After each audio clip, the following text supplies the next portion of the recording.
ओम शांति। आज प्यारे बाबा ने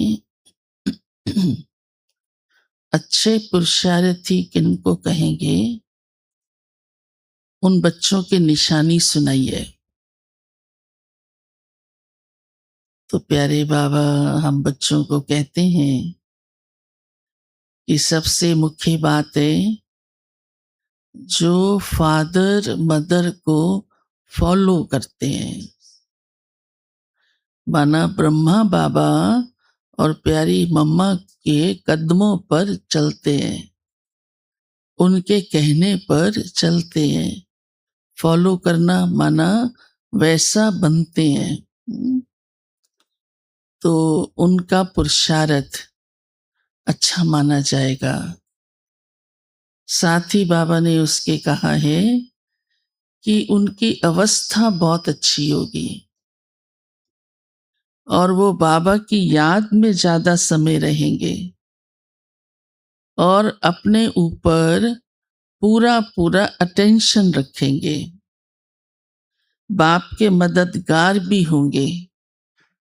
और विशेष बाबा ने कहा उनकी अवस्था अचल होगी, अडोल होगी, हलचल में आने वाली नहीं होगी।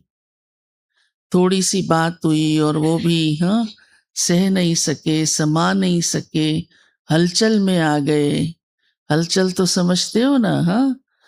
तो बाबा ने कहा कि वो कैसे अच्छे पुरुषार्थी कहला सकते हैं। तो जिनकी अवस्था अचल है, अडोल है, स्थिर है, उनको बाबा कहते महावीर कहा जाएगा। तो सबसे इम्पोर्टेंट तो यही विशेष बात है, जैसे मम्मा बाबा रहे ऐसे ही वो अच्छे पुरुषार्थी अपना पुरुषार्थ करते जाएंगे। विशेष बाबा ने आज ये कहा है कि मैं तुम्हें आप समान नॉलेजफुल बनाता हूं।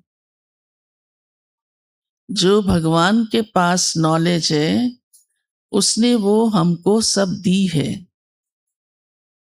तो अब बाबा कहते हैं आप बच्चों को और बातें सुनने की जरूरत नहीं, सुनी सुनाई बातें भी नहीं सुननी। भक्ति मार्ग में सुनी सुनाई बातें ही सुनते रहे ना, शास्त्र पढ़ा, कहानियां पढ़ी, दृष्टांत पढ़े, चरित्र पढ़े।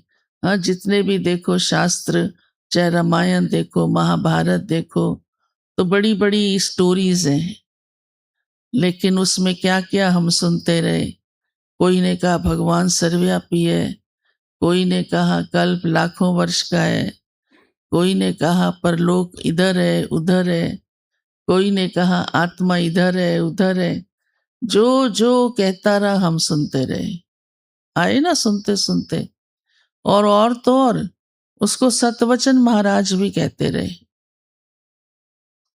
इतना विश्वास रख के चलते रहे और हुआ क्या? क्योंकि वो बातें सच्ची नहीं थी, सत्यता उसके पीछे कुछ और छिपी थी, इसलिए हमारा डाउनफॉल होता गया। अब इसलिए बाबा कहते हैं अब नहीं सुनो,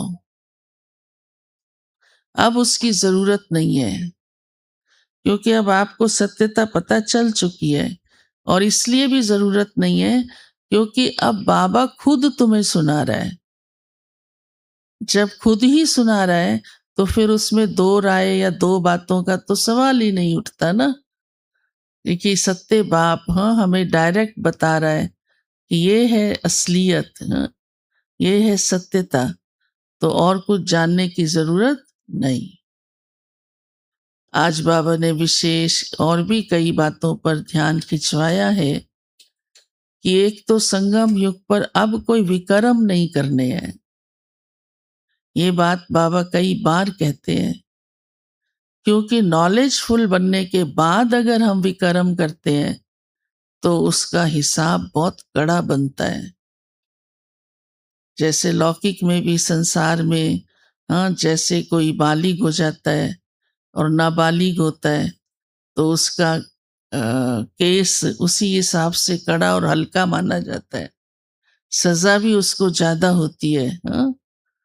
कि ये तो बालिग है, इसलिए ये समझदार होना चाहिए, इसने ये गलती कैसे की, तो उसको सजा मिलती है। बाबा हम बच्चों को कहते हैं, अब आप तो नॉलेजफुल हो ना, समझदार हो ना, सब कुछ तो मैंने बता दिया, फिर अब नहीं संगम पर कोई भी कर्म होना चाहिए। बाबा ने आज कहा है, झरमुई झंगमुई की बातों में भी नहीं जाओ, हाँ, नहीं सुनो। तो आज बाबा हम बच्चों को ऐसी शिक्षाएं देकर कि सच्ची कमाई करते जाओ, ये सच्ची कमाई का युग ही यही है। तो रोज आपकी सच्ची कमाई जमा होती है ज्ञान से, योग से, धारणा से और सेवा से। वो हमारा जमा होकर तब हम 84 जन्म, हाँ, और 21 जन्म बाबा से पूरा वर्षा पाते हैं।